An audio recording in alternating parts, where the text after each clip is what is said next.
Welcome back to Nerd Impact's WandaVision review. This week we're reviewing episode 8, previously on. Nick, thoughts? Episode? How'd you feel? It was very... A lot of reveals? I love this episode like all the others, but I was happy to finally see what pushed Wanda to... or how this whole town came to be the sitcom WestView. Mm-hmm. So in this episode, takes off right where the previous episode leaves off with Wanda's in the basement. Wanda's in the basement of Agatha's house. She reveals who she is, but then she's talking to Wanda, trying to figure out how she's... That's not where the episode starts. The episode starts in Salem.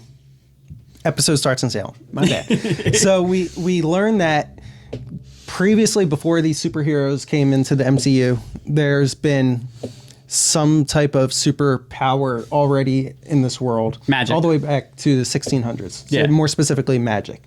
Agatha is actually a part of, I guess you can say it's a coven. Mm-hmm. And they are... they're trying to deal with her and her dark ways by... putting her up on a, what do you call that? A stake. They put her on the stake, and the coven is trying to destroy her or kill her. And the leader of this coven is actually her mother. Yeah. So supposedly this coven is actually a coven of good witches, and that's why they're disappointed with her choice of magic and the things that she's doing. Right.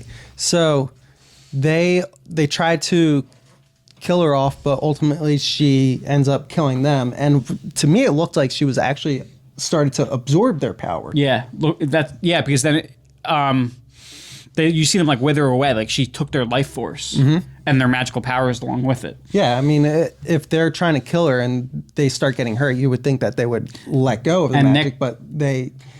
The brooch that you were so fixated on?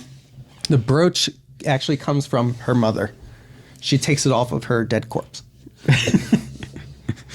Lovely woman. So then we flash forward to back to them being in the basement, and you see Agatha showing off a little bit with what she can do. She shows how she can and she says that she calls him Pietro. Fake Pietro. Yeah. So that tells us a little bit more about what's going on Pietro, though we still don't know who exactly she's mind controlling. If it's somebody she snapped out of another reality, or it's just some random person. See, my question is, if she is reanimating somebody or controlling their body, is she able to give that person the super speed powers? That's a good question. So that makes me think maybe this really is Pietro from another Earth. But if the super speed powers kind of didn't manifest until she had already convinced Wanda that this was Pietro. So maybe that part came from Wanda. Yeah, that's possible. But Agatha is talking to Wanda, and she describes like the different kinds of magic or different spells that she could do, but then says, this stuff or this level of magic could take years to learn or master, but you were able to create this illusion on a much grander scale. Right. How are you doing this? And then we see a little bit of Wanda's past. Yep. So Agatha takes a pluck of her hair, a strand of her hair, enchants it, sends it towards a door to go back into Wanda's memories to find out how Wanda became so powerful. My guess, so that she could take that power for herself. Mm-hmm. But the first thing that we learn through Agatha saying, you did a spell on that Stark missile or whatever, that she did some kind of incantation on it. It seems that Wanda already had some predisposition to magic. Mm-hmm. She had powers before Hydra got to her. Right. She joined Hydra. And that's kind of highlighted also when she's in the Hydra testing facility. And they say that they've tried this with a number of other people, and everybody dies when they touch the stone. Yeah, so they have the scepter there, and Wanda walks into the room, and instead of her going to touch the scepter, it reacts to her, goes towards her, and then the white part of the stone breaks off, and then you have the yellow Infinity Stone. Mm-hmm. Blue part. Blue. There was a blue like casing white and around blue, it was. Yeah. It was not yellow. But then it shows that Wanda and the stone actually have a connection, and we see a flash of the silhouette of the actual, like, in costume Scarlet Witch. Now, whether that is, we have speculations. Maybe it's Wanda from the future as Scarlet Witch, or a vision of herself, or maybe this is like a cosmic entity, like you get from the Phoenix Force, and that is ultimately connected to her, or in that moment connects with her. Mm-hmm. And wait, I'm going to jump to the end of the episode for a second, but later Agatha does say, she talks about a witch that has been, but I guess it's like a legend, a myth. And that you're the Scarlet Witch. That's the only way you'd be able to do these things. A witch that can manipulate reality. You're the Scarlet Witch. It has the power of chaos magic. Yeah.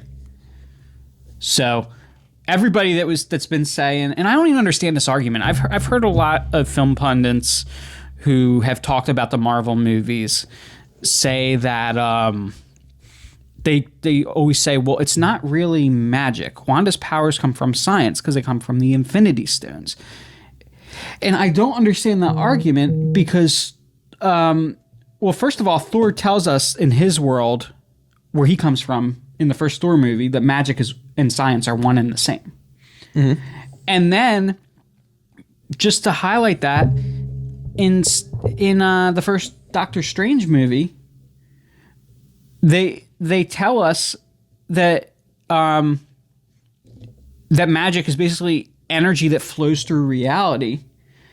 And we know that the Infinity Stones are left over from the Big Bang. They're like the most fundamental energy in the universe. And that Doctor Strange interacts with the magical amulet that is the Eye of Agamotto, which is actually an Infinity Stone. What I'm trying to say, people, is that in this world, and in the comics as well, the Infinity Stones are magic. Yes, it's science in that it's a most fundamental form of energy, so it can manipulate reality and do all these things. But it is what magic is in this world. So yes, Scarlet Witch's powers are actual magic. Yep. All right, I'm done with my rant. So she gets the connection to, or she sees herself in the Phoenix Force. Not Phoenix Force, I'm sorry. She sees herself in the energy from the Infinity Stone. Or the Mind Stone. The Mind Stone. And so then they jump ahead to find out what actually triggered her to create the hex around WestView. Mm-hmm. And it goes to her entering the sword facility to retrieve Vision's body. And this really shed some light on, who Wanda is, how she's grieving, and whether or not she's actually bad. Mm-hmm.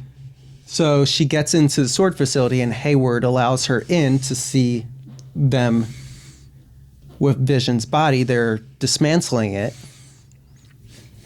And she's telling them that all she wants to do is bury his body, give him some sort of human dignity, or treatment. So she ultimately ends up leaving without the body after finding out that she doesn't feel anything of him left in there. And she goes to the house or the property that I guess Vision. Yeah, it seems like Vision had acquired that property somehow and was planning to build a house for them, so they can live like a Yeah, she had like Life of a Married Couple.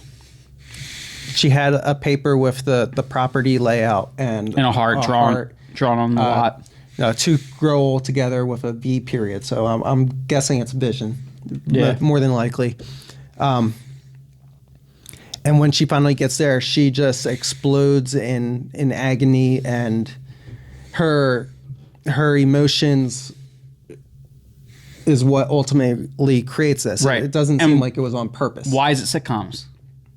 And it's sitcoms because ever since she was little, that was what she watched, what she was into. It was First with her dad Her kind of fed parents. into it. They would always let her pick one yeah, they were learning English through the sitcoms. through sitcoms. And then later when she's older, first in the Hydra facility, she has a TV in her cell. She's watching sitcoms. And then later, she... She's in the Avengers Yeah. facility and watching a Vision sitcom comes in. with Vision. Oh, yeah, Malcolm in the Middle. So it's a great show. Was it Malcolm in the Middle? That was Malcolm in the Middle. Yeah, the dad gets the dad's outside out back, and he's underneath I guess an awning, and it Okay. collapses on him. Okay. I thought to me it looked like the actor was John Ritter from Three's a Company. I didn't think it was Three's a Company, but it looked like John Ritter. Not I thought it was Malcolm in the Middle. I thought it was Bryan Cranston. okay, we'll have to go back and look at that scene. I'm not sure. But yeah, so then Agatha, we still don't know exactly what the kids are, but Agatha had the kids, was using her powers on the kids. At that point though, Agatha does say that chaos magic gives her the power. Is she called the power creation? She has the power of spontaneous creation. So the kids and Vision, in a sense, are all real. Mm-hmm. That's the way I look at it. Yeah. The question is, why couldn't Vision leave the hex, though? If he's real. And other things that have been changed by the hex, when they leave the hex, are still the way they are in the hex. Maybe because she's still growing in power? Well, no. So think about it this way. Even things that were created from other things can leave the hex. He was created from nothing. He was created from nothing. Even the kids were created from her own body. Yeah. So that's probably why. So I bet you the kids will be able to leave the hex. We also talked about before how is Tommy or Billy? Which one's which? Tommy's got speed. Tommy's right? got speed. Billy's Billy. got the hex powers. Billy, forgive us if we have these backwards, but Billy was able to see events outside of the hex, which at least means his powers aren't limited to the hex. See, I think it's what we were talking about earlier. That part of Vision is his soul, not necessarily his right, because body. his soul was created from the Mind Stone, and even though it seems like now her powers maybe didn't come from the Mind Stone, but they were at the very least enhanced by the Mind Stone. Mm-hmm.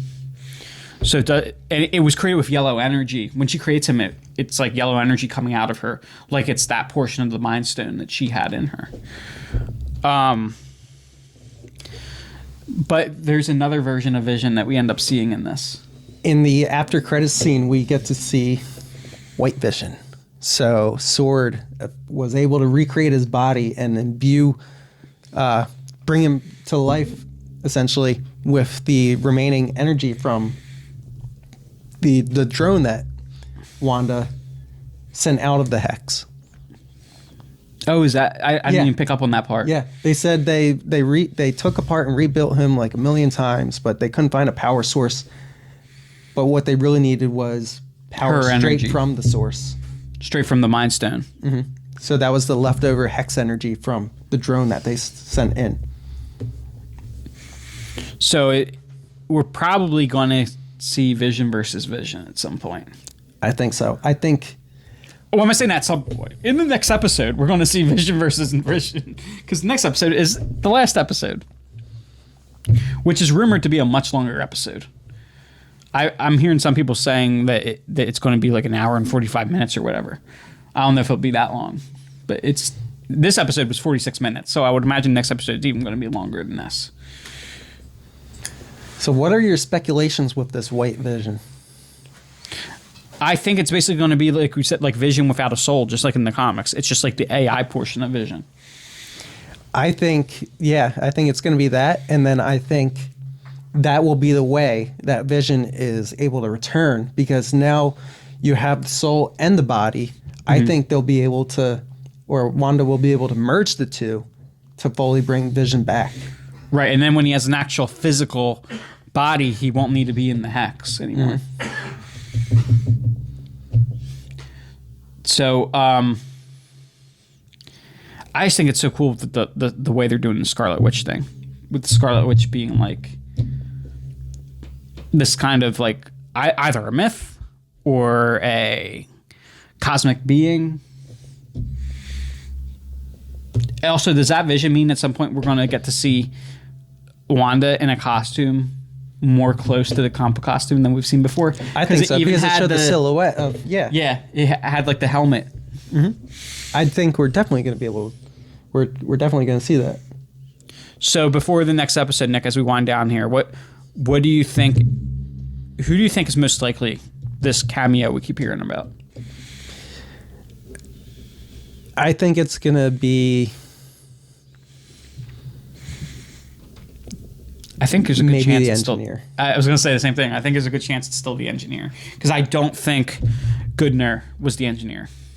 No, Goodner was just an army or a Air Force troop that was sent to deliver the rover. So do you think after seeing the rover and after seeing the style of the spacesuit, do you think the odds are pretty good that the engineer is Reed Richards? I think it's Reed Richards. I do also think maybe we will see Doctor Strange pop up in this at the end, and that'll lead into the multiverse of madness. It's a possibility, or a character that would relate us to the Spider-Man movie, or that.